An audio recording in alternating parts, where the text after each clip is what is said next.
Students, நின்றொழிதல் அப்படின்னா என்ன?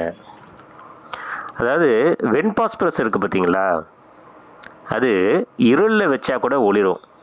ஏன்னா ஆக்சிஜனேற்றம் அடைவதன் காரணமாக. அப்போ என்ன சொல்லுங்கள்? வெண்பாஸ்பரஸ் ஆக்சிஜனேற்றத்தால் இருளில் ஒளிர்வது நின்றொழிதல் எனப்படும். சரிங்களா? அடுத்த கொஸ்டின், ஆக்சிஜனோட பயன்கள் யாவை? இது பப்ளிக்கில் கேட்டிருக்காங்க. உயிர் வாழ ஆக்சிஜன் பயன்படுகிறது.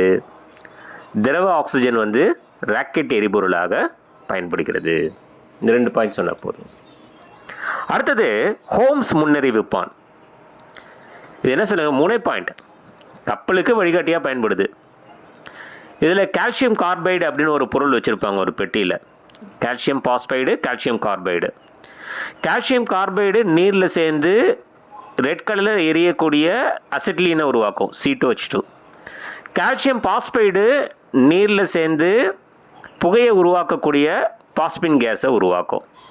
அப்போ பாஸ்பின் புகையும், அசிட்லீன் ரெட் கலரில் எரியும்.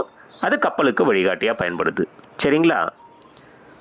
அடுத்த கொஸ்டின், ஆய்வகத்தில் பாஸ்பின் எவ்வாறு தயாரிக்கப்படுகிறது? ரொம்ப முக்கியமான கொஸ்டின்.